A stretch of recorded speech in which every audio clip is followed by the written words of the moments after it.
Hello YouTube, welcome to episode 6. Alright, in this episode we're going to go over a couple things. Now in the last episode what we did was we sanded down our fiberglass filler and then we were going to get ready to put on the lightweight filler, which is this stuff here. In the meantime, I am trying to get this done at a certain date, so I was doing a bunch of things at one time, then I had to stop and do some other things, so this episode is kind of, we already started, but we'll pick it up from there. Alright, a couple of things in this episode. Lightweight filler, right? We got our fiberglass filler on there, super strong. Now we're doing the lightweight filler, okay? Same exact thing, you're going to smooth it down. Lightweight filler is here, does the same thing. You use your pad, cardboard, whatever you want to do, and you mix it up until it's like, what's the word I'm looking for? Until it's like mashed potatoes, and then you smooth it on, wait till it dries, and then you have to sand it down. Now with the lightweight filler, you're not going to use a really coarse sandpaper. I'm using 80 grit to get it smooth, and then I use 120 grit to smooth it out, and then I'm up to 220 grit to make it smooth, and then I'll use this glazing putty. If I miss any holes, made any holes, I'll put that on there. Then we'll shoot it in gray primer. And then if there's any imperfections there, we will do it again with the glazing putty, then we'll wet sand it, and then we will finally paint it with the epoxy black primer itself. Now, I want to do a shout out to Sprayway Customs. Great people over there. Sprayway, the guy is, he's from Alabama, and he does some beautiful work, I still can't get over, he's got this one video that's, he does a Chevy Caprice door in Voodoo Violet, and it is absolutely beautiful. So, I watched several of his videos, and he has several great tips on some shortcuts to use, okay?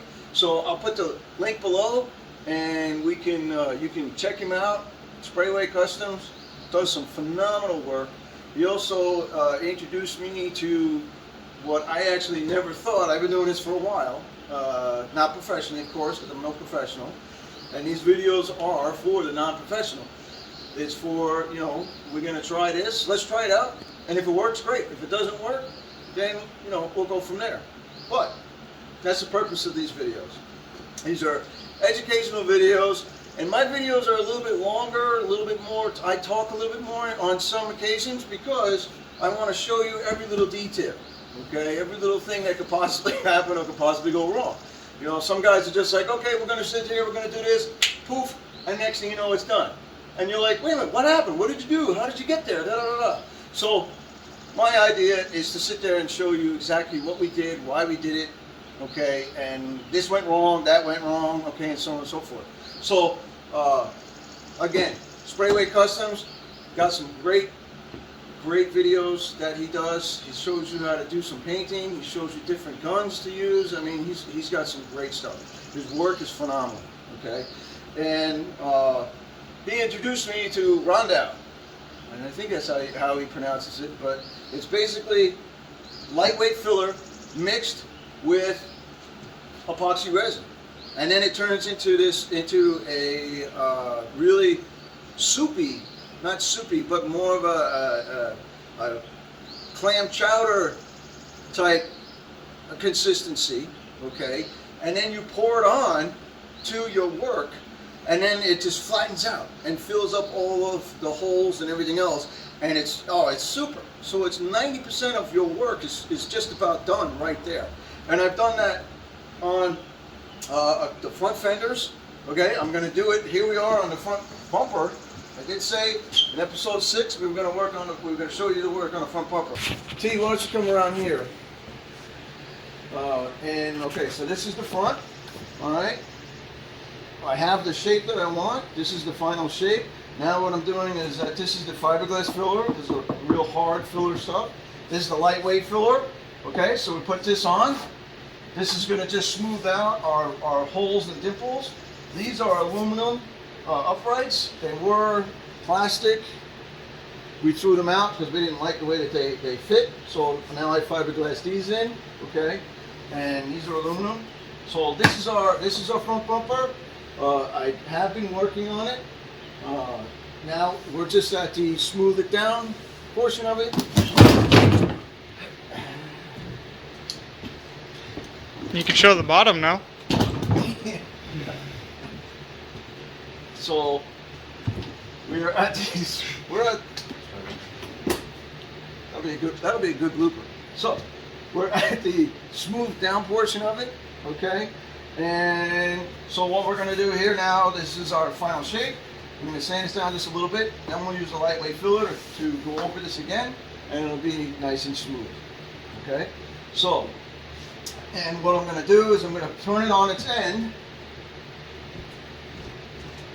like this,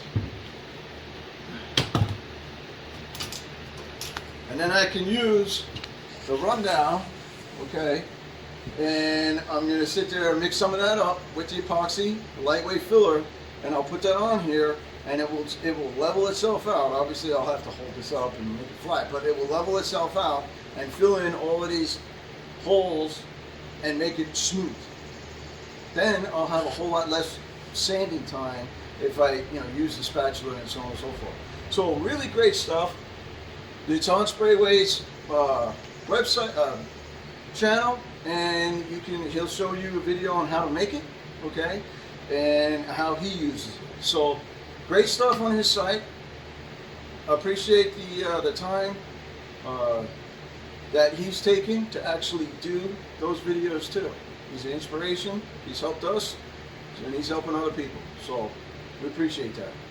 All right, now let's get back to this. What I also did was I fiberglassed this out. This is all hollow. So over here, this whole area here, okay, this whole spot, this whole piece, under here, in between this, okay, this whole area is hollow for weight. We don't want to make this thing 16 million pounds, okay? So what I've done was I've taken all the material out. See, this is all the material that was inside this, okay? And once I got the shape, I cut it all out, emptied this all out. I put this piece of cardboard in here, and again, this is just cardboard. I put this piece of cardboard in, and then I fiberglassed over it. So now this is nice and hard, and it's the bottom. So I'll probably just do a light sand on it, and then just paint it, because it doesn't have to be perfect. Doesn't have to. Nobody's gonna see it. Doesn't have to look super good. Okay, this does. This does not. All right, and that's where we are with that.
So anybody guy will tell you the same thing.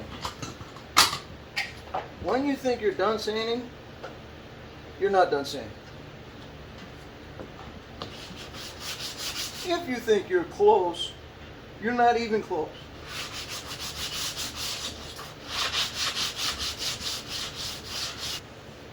And once you've done this, you'll appreciate how much labor intensive this kind of stuff is.